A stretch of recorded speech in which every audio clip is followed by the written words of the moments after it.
Media साथी आए हो, कोई मीडिया साथी आए हो तो आगे आ जाए,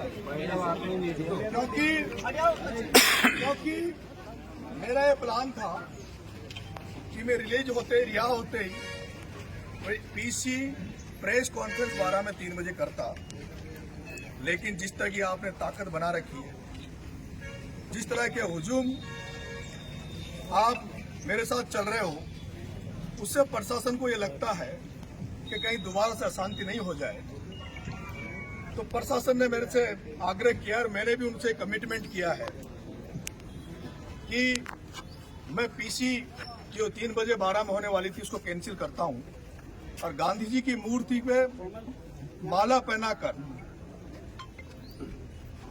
मैं अभी शायद पुलिस की एस्कॉर्ट के साथ मुझे गांव छोड़ने जाएंगे। तो मैं चाहता हूं कि जो भी मीडिया साथी जो 12 से है और आसपास के हैं, उनको अगर कोई भी बात लेनी है, कोई जवाब लेना है, कोई बात करनी है, तो आप यहाँ मौजूद हैं तो आप आ जाइए। नहीं है फालतू बात नहीं। साथियों, पिछले कुछ समय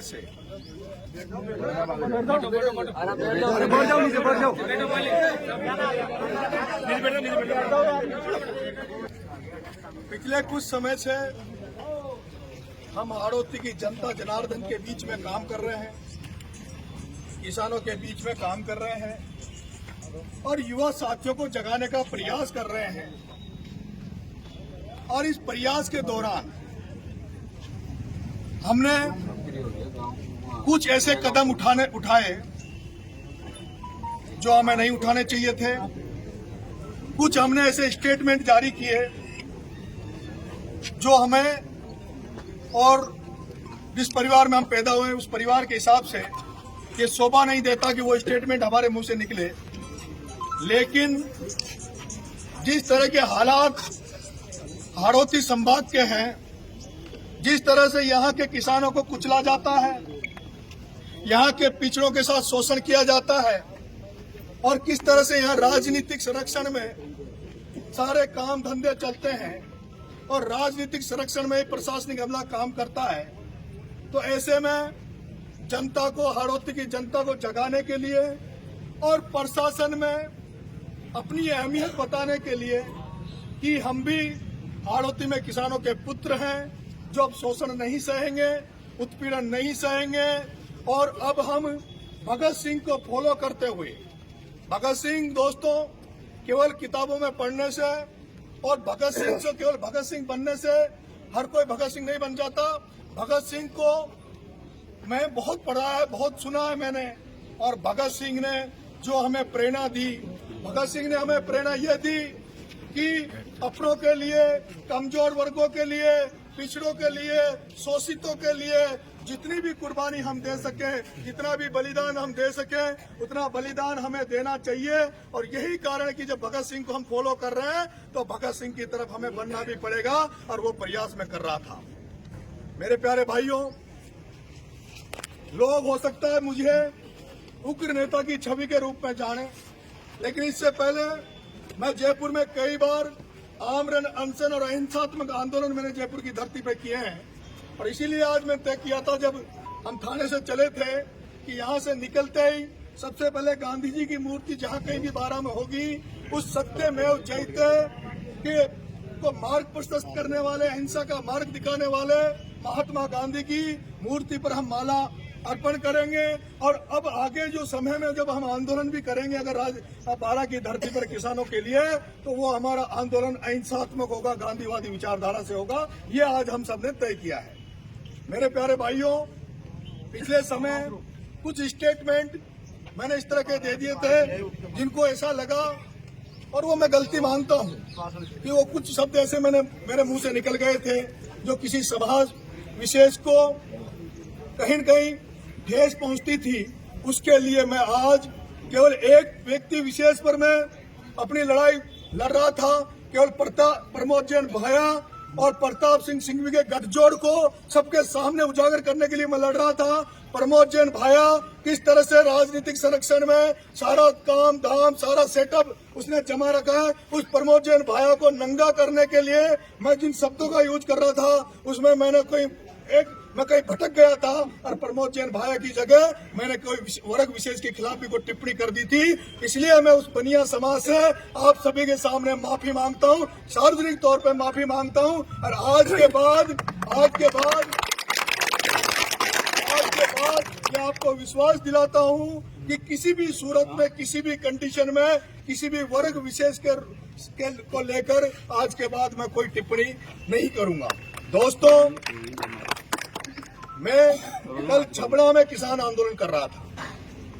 किसान आंदोलन में जब हम गए तो कुछ नेता ये चाहते थे कि नरेश मीणा को कमजोर घोषित कर दे, नरेश मीणा को नामर्द घोषित कर दे, नरेश मीणा जो छबड़ा में आया है इसको किसानों के सामने इस तरह से कर दे कि ये जितना दबंग बनता दमदार बनता उतना है नहीं। तो ये मजबूरी थी कि जब वहाँ एक एटीएम ने जिस तरह से किसानों का अपमान किया, किसानों के खिलाफ टीका टिप्पणी की, उसके बाद मैं अपने आप को नहीं रोक पाया। मैंने वहां प्रशासन को समय भी दिया और उस समय पर भी जब प्रशासन अलर्ट नहीं हुआ तो मैं मजबूर होकर छबड़ा के ट्रैक की तरफ मैं कूच किया। और उस छबड़ा के ट्रैक में एसडीएम ऑफिस में बहुत गैप था, लेकिन बीच में कोई प्रशासनिक अधिकारी ने मेरे से वार्तालाप करने की कोशिश नहीं की। और यही कारण रहा कि मुझे मजबूरन उस ट्रैक पे चढ़ना पड़ा। और मैं जब ट्रैक की तरफ जा रहा था तो अपने आप को सोच रहा था कि हो सकता है गिनती के लोग मेरे साथ ट्रैक पे जाएंगे, क्योंकि ट्रैक पे जाने का मतलब था कि मुकदमा लगना और जेल जाना। लेकिन आप लोग जानते हो कि पहली बार नरेश जेल नहीं गया, नरेश कई बार जेल गया। जेल जाना मैं अपने आप को सौभाग्यशाली मानता हूं कि जब जब मैं जेल जाता हूं तो दुगनी ताकत के साथ में वापस लौटता हूं। और आज जो हम कल जेल में 12 की जेल में जब गए तो हमारा सौभाग्य है दोस्तों कि कल कृष्ण भगवान की जन्माष्टमी थी।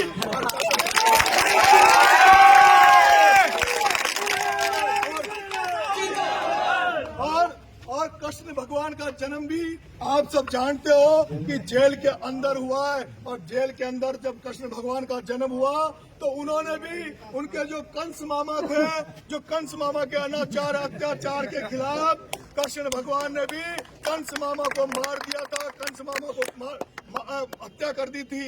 वैसे एक कंस मामा, एक कंस इस 12 की धरती पर भी बैठा है जो हम पर ही अत्याचार करते हैं। तो उस कंस का खात्मा करने के लिए, उस कंस का खात्मा करने के लिए कृष्ण भगवान की जन्माष्टमी पर उसी जेल में कृष्ण भगवान से आशीर्वाद लेके आपका भाई फिर से सड़कों पर आया है।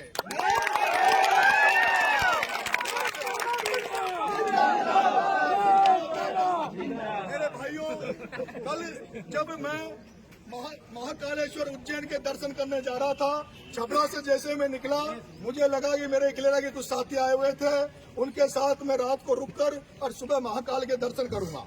लेकिन मैं जैसे रवाना हुआ तो हरनाउदा थाने की पुलिस ने मुझे रोक लिया था और मुझे डिटेन कर लिया, मुझे कस्टडी में ले लिया। लेकिन मेरे भाइयों, अचानक से मुझे रोका, किसी को पता नहीं था, लेकिन 10 मिनट के अंदर अंदर वहाँ हरनाउदा के आसपास के हजारों किसान युवा साथी थाने पे पहुंच गए थे। और आपको शायद ये अखबार में खबर नहीं छपी है, लेकिन ये सत्यता है कि पुलिस ने वहाँ हवा में फायरिंग करनी पड़ी, पुलिस को गोलियां चलानी पड़ी, तब जाके वो पब्लिक वहां से हटी। मैंने प्रशासन से निवेदन किया कि आप मुझे ऐसी गुप्त जगह ले चलो जहां मेरे लोगों को, किसान भाइयों को, युवा साथियों को ये पता नहीं चले कि मैं कहाँ हूँ, नहीं तो व्यवस्था संभालने में दिक्कत आएगी और मुझे भी दिक्कत आएगी। और आपको पता है, जब मेरे को वहां से हरनाउदा से ला रहे थे तो बीच में एक गांव में कुछ किसान और युवा भाइयों ने बैरिकेड लगा के, ट्रोलियां लगा के प्रशासन को रोक लिया था। और उनका ये प्लान था कि हम किसी भी सूरत में हमारे भाई को जेल की सलाखों में नहीं जाने देंगे, इसको थानों में बंद नहीं होने देंगे। और वो मैं चाहता तो मैं वहां से छूट भी सकता था, पर मैंने एडिशनल साहब से कमिटमेंट किया, क्योंकि मैं जब उस जीप में बैठा था मुझे लग रहा था, मुझे दिख रहा था कि आज मेरे भाई जो पुलिस में है, जो पुलिस में अफसर है, वो खतरे में हो सकते हैं, वो कोई ऐसी अनहोनी नहीं हो जाए। मैंने मेरे भाइयों एडिशनल साहब से निवेदन किया कि साहब आप मुझे 2 मिनट इनसे बात कर लेने दीजिए, उसके बाद ये लोग जाने देंगे। एडिशनल साहब ने मुझे छोड़ा, मैंने गाड़ी से नीचे उतर के दोस्तों हाथाजोड़ी की, वो फिर भी नहीं माने। वो फिर भी नहीं माने। मैंने सड़क पर उनके दंडवत की, उनके पैर पकड़े, उनसे कहा कि आप मेरे खातिर, मेरी जबान के खातिर आप जाने दो। कल 3 बजे तक मुझे नहीं छोड़ते तो आपकी सड़कें भी आपकी है, टंकी भी आपके हैं, टावर भी आपके हैं, पूरे राजस्थान को चौक कर देना। लेकिन मुझे उम्मीद है कि प्रशासन, कानून, न्यायपालिका और यहाँ का जो पुलिस प्रशासन है उसको एक दिन ये बात समझ में जरूर आएगी कि नरेश मीणा जो लड़ाई लड़ रहा है वो ईमानदारी की लड़ाई लड़ रहा है। नरेश मीणा जो लड़ाई लड़ रहा है वो सच्चाई की लड़ाई लड़ रहा है। नरेश मीणा जिसके खिलाफ लड़ाई लड़ रहा है वो अत्याचारी है, वो आतंकी है, उसने किसानों को खून पिया है, उसने यहाँ के युवाओं का खून पिया है। और मुझे लगता है कि आज जो प्रशासन है उसकी भी शायद आत्मा जाग गई है, उनका भी जमीर जाग गया है, उनका आशीर्वाद भी हमें आपको मिलेगा। इसलिए अब मैंने भी उनको कमिटमेंट किया है कि नरेश का अगला आंदोलन वो हिंसात्मक होगा, गांधीवादी तरीके से होगा। अब मेरे भाइयों, आप सबने भाई कमल जी राठौर जो नगर पालिका के चेयरमैन रहे, आप सब इनको जानते हो किस तरह से इस भाई ने इस बारा में विकास की गंगा बहाई, किस तरह से इस बारा का विकास इस मेरे भाई ने किया। और उसके बाद इसको भी किस तरह से 14-14, 15-15 मुकदमे लगा के जेल की सलाखों के पीछे डाला। लेकिन ये भाई भी नरेश की तरह डरा नहीं, नरेश की तरह झुका नहीं। और आज भी जब आप सबको जरूरत पड़ी तो कमल राठौर आपके साथ खड़ा मिला।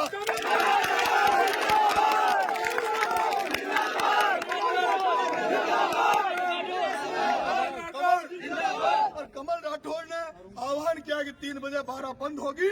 और उस बारा के जो बंद का जब कमल राठौर ने आह्वान किया तो मैं पूरे बारा की जनता का, पूरे बारा के व्यापारी वर्ग का, पूरे व्यापारी के हर वर्ग का, बारा के हर वर्ग का धन्यवाद देना चाहता हूं कि उन्होंने बंद के लिए पूरा इनको आश्वस्त किया, कहा कि जो व्यक्ति किसानों के लिए लड़ रहा है, जो व्यक्ति जनता जनार्दन के लिए लड़ रहा है, अगर उसके लिए हमें एक दिन दुकानें बंद करनी पड़े तो हम दुकानें बंद करेंगे। दोस्तों, इन सारी ताकतों को ऐसे यहाँ का जो वकील परिवार है, जो अभिभाषक परिषद है, उन वकीलों ने भी आपके भाई को समर्थन दिया, उसके लिए मैं उन वकील भाइयों का भी धन्यवाद देना चाहता हूं। और मेरे भाइयों, मैं मीडिया को तहे दिल से धन्यवाद देना चाहता हूं जिन्होंने आज उस राजस्थान पत्रिका को धन्यवाद देना चाहता हूं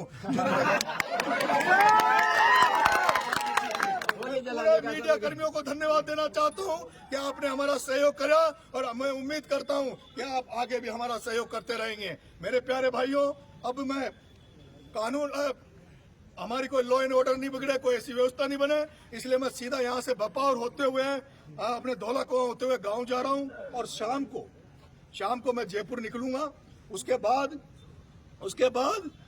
मैं 2-4 दिन में, मेरा कोई काम है, 11 तारीख को स्वर्गीय पायलट साहब की मूर्ति का नावरों ने बांधी हुई, पायलट साहब आएंगे तो मैं उस सभा में भी शामिल होऊंगा। उसके बाद मैं दोबारा से आप लोगों के बीच में आऊंगा। दोस्तों, आप सब लोग जो ताकत और जो हिम्मत आपने बताई है, जो किसान युवाओं के लिए आप लड़े हो, इस ताकत को, इस जज्बे को संभाल के रखना, इस ऊर्जा को, एनर्जी को संभाल के रखना।